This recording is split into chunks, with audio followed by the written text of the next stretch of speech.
Hi guys, Mahesh friends. తెలంగాణలో మనకు junior panchayat secretary సంబంధించి నోటిఫికేషన్ అనేది రిలీజ్ అయిన విషయం తెలిసిందే. ఈ యొక్క పోస్టులకు సంబంధించి మనకు ఫీజెస్ అనేవి గణనీయంగా పెంచారు. సో ఇక ఫీజెస్ గురించి అండ్ అంతేకాకుండా పరీక్ష అనేది ఏ విధంగా ఉంటుంది, ఎన్ని మార్కులకు ఉంటుంది అనే ఇన్ఫర్మేషన్ మొత్తంగా మనం పరిశీలన చేద్దాం. సో ఇక్కడ చూడొచ్చు మీరు, రాష్ట్రంలో 9355 జూనియర్ పంచాయతీ కార్యదర్శి పోస్టుల నియామకాలకు సంబంధించి ఉత్తర్వులు పేర్కొన్న రుసుములను పెంచుతూ ప్రభుత్వం నిర్ణయం తీసుకుంది. తొలుత సాధారణ అభ్యర్థులకు 500గా నిర్ణయించి దాన్ని 800కు, ఎస్సీ ఎస్టీ బీసీలకు అభ్యర్థులకు 200 నుంచి 400 అనేది పెంచింది. అభ్యర్థులు net banking, debit, credit card ద్వారా ఫీ చెల్లించాలని సూచించింది. సో మీరు మనీ పేమెంట్ అనేది మీ యొక్క డెబిట్ కార్డు కానీ, క్రెడిట్ కార్డు కానీ నెట్ బ్యాంకింగ్ ద్వారా మీరే డైరెక్ట్గా అనేది చేసుకోవచ్చు. శుక్రవారం ప్రభుత్వం పంచాయతీ కార్యదర్శి నియామకాలకు సమగ్ర ప్రకటన అయితే విడుదల చేసింది. అంటే నోటిఫికేషన్ మనకు రిలీజ్ చేసింది. ఆ యొక్క నోటిఫికేషన్ కూడా మీకు ఈ యొక్క వీడియోలో చూపిస్తాను, ఓకేనా. తర్వాత మనకి ఏంటంటే ఈ పోస్టుల రాత పరీక్షలో దరఖాస్తు గడువు 10 రోజులుగా నిర్ణయించింది. ఓకే, 10 డేస్ మాత్రమే ఈ యొక్క ఆన్లైన్ అప్లికేషన్స్ అనేవి స్వీకరించడానికి వీలైతే టైం అనేది ఇచ్చారు. వివరాలను మనకు ఇక్కడ చూపిస్తున్నారు కదా, వెబ్సైట్ తాలూకు లింక్ అనేది. ఆ యొక్క వెబ్సైట్కి అయితే మనం వెళ్ళాల్సి అయితే ఉంటుంది.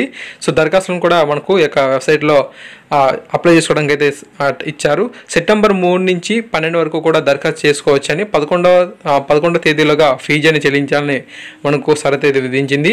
సో ఖచ్చితంగా మీరు ఆన్లైన్ అప్లికేషన్స్ అనేవి మనకు మీరు పెట్టాలనుకుంటే ఖచ్చితంగా ఈ సెప్టెంబర్ 3 నుంచి సెప్టెంబర్ 12 వరకు మాత్రమే సమయం అయితే ఉంది. ఇంత తక్కువ సమయంలోనే మీరు ఖచ్చితంగా అప్లై అనేది చేసుకోవాల్సి అయితే ఉంటుంది. మనీ పేమెంట్ అనేది మనకు చూసినట్లయితే సెప్టెంబర్ 11 లోపే చేసుకోవాలి. ఓకే, ఆన్లైన్ అప్లికేషన్స్ అనేది 12 లోపు చేసుకున్నా మనీ పేమెంట్ మాత్రం సెప్టెంబర్ 11 లోపే చెల్లించాల్సి అయితే ఉంటుందంట. ఎగ్జామ్ పేపర్ అనేది తెలుగు, ఇంగ్లీషు, ఉర్దూ భాషల్లో అయితే ఉంటుందని చెప్పి వివరించారు. కొత్త జోనల్ విధానానికి లోబడి జూనియర్ పంచాయతీ కార్యదర్శి ఉద్యోగాలకు నియామకం అయితే ఉంటుందని. సో కొత్తగా మనకు జోనల్ విధానం అయితే వచ్చింది కదా, జోన్స్ అనేది దానికి సంబంధించి ఆల్రెడీ మీకు వీడియోస్ అనేది చేశాను. సో తెలంగాణలో ఉన్న జోన్స్ కానీ, మల్టీ జోన్స్ కానీ ఈ ఇన్ఫర్మేషన్ గురించి ఆల్రెడీ వీడియోస్ అయితే చేశాను, నా ఛానల్లో చూడవచ్చు మీరు. సో ఒకవేళ కనుక మీరు ఈ యొక్క జాబ్స్లో కనుక సెలెక్ట్ అయినట్టయితే మీకు మంత్లీ 15,000 చొప్పున మనకు వస్తుందంట. సో 15,000 అనేది మనకు రావడం అయితే జరుగుతుంది. 3 ఏళ్ల కాలంలో మెరుగైన పనితీరు చూపించిన వారిని పంచాయతీ కార్యదర్శి గ్రేడ్ 4గా క్రమబద్ధీకరిస్తారు. సో మీకు జాబ్ వచ్చిన తర్వాత ఇది క్రమబద్ధీకరణ అయితే ఉండదు. ఖచ్చితంగా మీరు 3 ఇయర్స్ అనేది మనకు సిన్సియర్గా పనిచేయాల్సి అయితే ఉంటుంది. అలా చేస్తే మనకు పంచాయతీ కార్యదర్శి గ్రేడ్ 4గా క్రమబద్ధీకరణ అయితే చేస్తారంట. అభ్యర్థులకు ఏమైనా సందేహాలు ఉంటే 9346180688 నెంబర్కి అయితే సంప్రదించవచ్చు. లేదంటే వెబ్సైట్ తాలూకు లింక్ను కూడా వీళ్ళైతే ఇక్కడ ప్రొవైడ్ చేశారు. సో రిజర్వేషన్ సంబంధించి ఇన్ఫర్మేషన్ అయితే వీళ్ళైతే మెన్షన్ చేయడం జరిగింది. ఇప్పుడు మనం ఆ యొక్క పీడిఎఫ్ అనేది ఓపెన్ చేద్దాం. సో అక్కడ మనకు ఇన్ఫర్మేషన్ ఏ విధంగా ఉందో కూడా మీకు చూపిస్తాను. ఫ్రెండ్స్, ఇక్కడ మీరు పరిశీలన చేయొచ్చు. ఇది మనకు జూనియర్ పంచాయతీ సెక్రటరీకి సంబంధించి గవర్నమెంట్ వాళ్ళు రిలీజ్ చేసిన అఫీషియల్ నోటిఫికేషన్. ఇదే మనకు ఫిక్స్డ్గా అయితే ఉంటుంది. ఒకవేళ వాళ్ళు అప్డేట్స్ కనుక ఇచ్చినట్టు ఖచ్చితంగా మార్పు అనేది చెప్తాను. ఓకే, సో ముందుగా మనకి ఇన్ఫర్మేషన్ వేరేలా ఇచ్చారు కదా, సో తర్వాత మళ్ళీ దాన్ని మనకు ఎయిట్ చేశారు. సో కొన్ని ఫీజెస్ విషయంలో కానీ, అంతేకాకుండా ఎగ్జామ్కి సంబంధించి మార్క్స్ గురించి కానీ సో చాలా కొన్ని మార్పులని చేశారు. సో అందుకే నేను చెప్తున్నా, మళ్ళీ అప్డేట్స్ వస్తే ఖచ్చితంగా మీకు ఇస్తాను. ఓకే, సో ఇది మనకు 31వ తారీఖున అయితే మనకు వచ్చింది. ఇక్కడ మీరు చూడవచ్చు, ఇందుక వెబ్సైట్ చెప్పాను కదా, ఈ యొక్క లింక్ని క్లిక్ చేసిన తర్వాత మీరు అక్కడ వెబ్సైట్కి వెళ్ళి ఆన్లైన్ అప్లికేషన్స్ అనేవి ఇవ్వచ్చు అనమాట. ఈ యొక్క పీడిఎఫ్ని డౌన్లోడ్ చేసుకోండి. అప్పుడు మీకు ఇన్ఫర్మేషన్ చూసిన తర్వాత ఈ యొక్క లింక్ని కూడా జస్ట్ ఇలా క్లిక్ చేస్తే చాలు, అక్కడికి వెళ్ళిపోతాం మనం. సో ఆన్లైన్ అప్లికేషన్స్ అనేవి 3/9/2018 నుంచి 3/9/2018 నుంచి 12/9/2018 వరకు కూడా స్వీకరిస్తారని చెప్పి ఉంది. కానీ మీరు మనీ పేమెంట్ మాత్రం 11/9/2018 లోపే చేయాల్సి అయితే ఉంటుంది. సో చివరి డేట్స్లో మనకు వెబ్సైట్ అనేది కరెక్ట్గానే వర్క్ చేయదు, కొన్ని అప్లికేషన్స్ అనేది స్వీకరించుకోవు. సో అందువల్ల అయితే ఖచ్చితంగా మీరు త్వరగా అప్లై చేసే ప్రయత్నం అయితే చేయండి. తర్వాత క్వాలిఫికేషన్కి పరిశీలన చేసినట్లయితే ఈ యొక్క జూనియర్ పంచాయతీ సెక్రటరీకి ఏ క్వాలిఫికేషన్ అయితే ఉండాలి, ఇంటర్మీడియట్ ఉంటే సరిపోతుందని చెప్పి చాలామంది అడిగారు. సో మనకు ఖచ్చితంగా డిగ్రీ అనేది ఉండాలి. ఓకే, డిగ్రీ ఉండి మన కంప్లీట్ అనేది చేసేయాలి. ఓకే, డిగ్రీ చదివి మనం ఫైనల్ ఇయర్ ఉంటూ కూడా అవ్వదు, మనం ఖచ్చితంగా కంప్లీట్ అనేది చేయాలి. ఎప్పటిలోపు చేయాలంటే చూడండి, ఇక్కడ మనకు ఇన్ఫర్మేషన్ కరెక్ట్గా ఇచ్చారు. 31/8/2018 లోపు ప్రభుత్వం వారిచే అనుమతి పొందిన ఏదైనా మనకు యూనివర్సిటీల్లో మనకు ఖచ్చితంగా డిగ్రీ కనుక చదివినట్లయితే ఖచ్చితంగా మనకు 31/8/2018 లోపు డిగ్రీ కంప్లీట్ అయిపోయిన అభ్యర్థులు ఎవరు ఉన్నారో వారికి మాత్రమే ఈ యొక్క జూనియర్ పంచాయతీ సెక్రటరీకి అప్లై చేసుకునే అవకాశం అనేది ఉంది. ఓకే, సో ఈ విషయాన్ని గుర్తుంచుకోండి.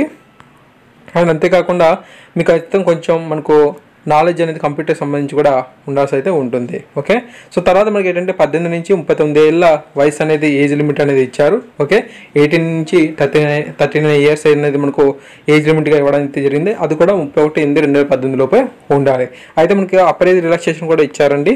ఎస్సీ ఎస్టీ బీసీకి 5 years అనేది ఇచ్చారు. ఎక్స్ సర్వీస్ మెన్కు 3 years ఇచ్చారు. ఫిజికల్ హ్యాండిక్యాప్డ్కి 10 years అనేది ఇచ్చారు. తెలంగాణ రాష్ట్రంలో ఉన్న గవర్నమెంట్ ఉద్యోగస్తులకు అంతేకాకుండా తెలంగాణలో ఉన్న గవర్నమెంట్ ఉద్యోగస్తులకు మనకు 5 years అయితే ఇచ్చారు. అయితే మనకు ఆర్టీసీ కానీ కార్పొరేషన్ కానీ మున్సిపాలిటీకి సంబంధించి ఉద్యోగస్తులు ఎవరైతే ఉన్నారో వారికి మాత్రం ఈ యొక్క రిలాక్సేషన్ అనేది వర్తించదు అని చెప్పి వీళ్ళైతే మెన్షన్ చేశారు. సో తర్వాత మనకు ఫీజెస్ గురించి ఆల్రెడీ మీకు చెప్పాను. సో జనరల్ క్యాండిడేట్స్కి మనకు 800 ఉంది. ఎస్సీ ఎస్టీ బీసీకి ఫిజికల్ హ్యాండిక్యాప్డ్కి ఎస్ సర్వీస్మెన్కి 400గా ఉంది. ఓకే, సో మీరు ఏ విధంగా పే చేయొచ్చు అంటే net banking, debit card, credit card ద్వారా కూడా పే చేయొచ్చు అని ఆల్రెడీ ఇన్ఫర్మేషన్ అయితే ఇచ్చాను. సో ఎగ్జామ్ అనేది మనకు ఏ విధంగా ఉంటుందంటే మనకు ఆబ్జెక్టివ్ టైప్లోనే ఉంటుంది. ఓకే, సో మనకు 2 పేపర్స్ అనేది ఉంటాయి. So paper 1, paper 2. పేపర్ 1కి సంబంధించి జనరల్ స్టడీస్ ఉంటుంది, మెంటల్ ఎబిలిటీ ఉంటుంది, culture and history of Telangana గురించి ఉంటుంది. సో ఎక్కువగా మనకు తెలంగాణ సంబంధించి డేటా ఉంది పేపర్ 1 మరియు పేపర్ 2లో కూడా ఉంది. పేపర్ 2 చూడండి ఇక్కడ తెలంగాణ పంచాయతీరాజ్ యాక్ట్ 2018 అడుగుతారు. సో రూరల్ డెవలప్మెంట్ ప్రోగ్రామ్స్ గురించి, other government schemes including government of India and government of Telangana.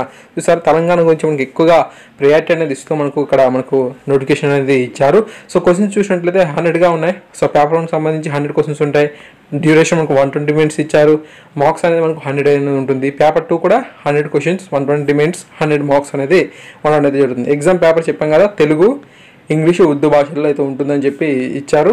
Okay, ఒకవేళ మీకు జాబ్ కనుక వచ్చినట్లయితే 15,000 అనేది వాళ్ళైతే పే స్కేల్ అనేది ఇస్తారు. సో ఖచ్చితంగా మనం 3 years అనేది కరెక్ట్గా వర్క్ చేస్తే వాళ్ళు మనకు గ్రేడ్ 4 కింద వాళ్ళు మనకు ఇవ్వడం అయితే జరుగుతుంది.